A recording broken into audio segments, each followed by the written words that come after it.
All right, Queen Elizabeth formally opened a new session of Britain's Parliament today. The Queen set out the legislative plans of Boris Johnson, which includes Brexit. Yahoo Finance's Oscar Williams-Groot joins us now from London. Oscar? Well, Adam, the Queen was in the Houses of Parliament today to deliver the second Queen's speech in just a few months, this after the recent election that resulted in a Conservative landslide. Now, the Queen's speech opens up Parliament once again, as you said, but it also sets out the legislative agenda of the incoming government. Now, what's the big priority? Of course, it's Brexit. The Queen said that Boris Johnson aims to have Britain out of the EU by January 31st, but also he plans to pass legislation that would make it illegal to extend the Brexit timetable, essentially creating a new hard deadline of December 2020 when the UK and the EU have to reach some sort of agreement on free trade, or we face another sort of hard Brexit deadline. However, Boris Johnson also wanted to get across that this is not just about Brexit.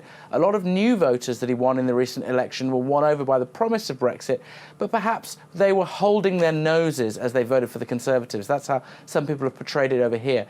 He sees this as an opportunity to win over a new generation of Conservative voters who have crossed the divide because of Brexit. And so the Queen was also talking about what Boris plans in terms of an ambitious domestic agenda, which involves investing in the NHS.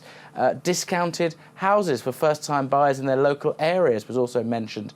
And he also, the Queen also mentioned that Boris plans to create a new internet watchdog. The details were not laid out before Parliament, but that is something to watch.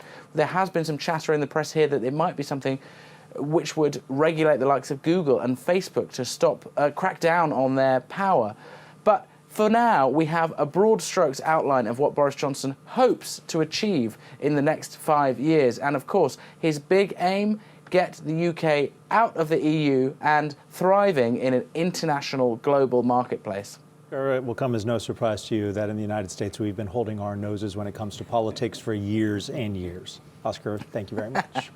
Hey investors, Zach Guzman here. Are you interested in learning more about the markets and getting the latest financial news? Well, then click right here to subscribe to our Yahoo Finance YouTube channel. Get the latest up-to-the-minute market analysis, big interviews in the world of finance, and information on how to manage your money every day wherever you are.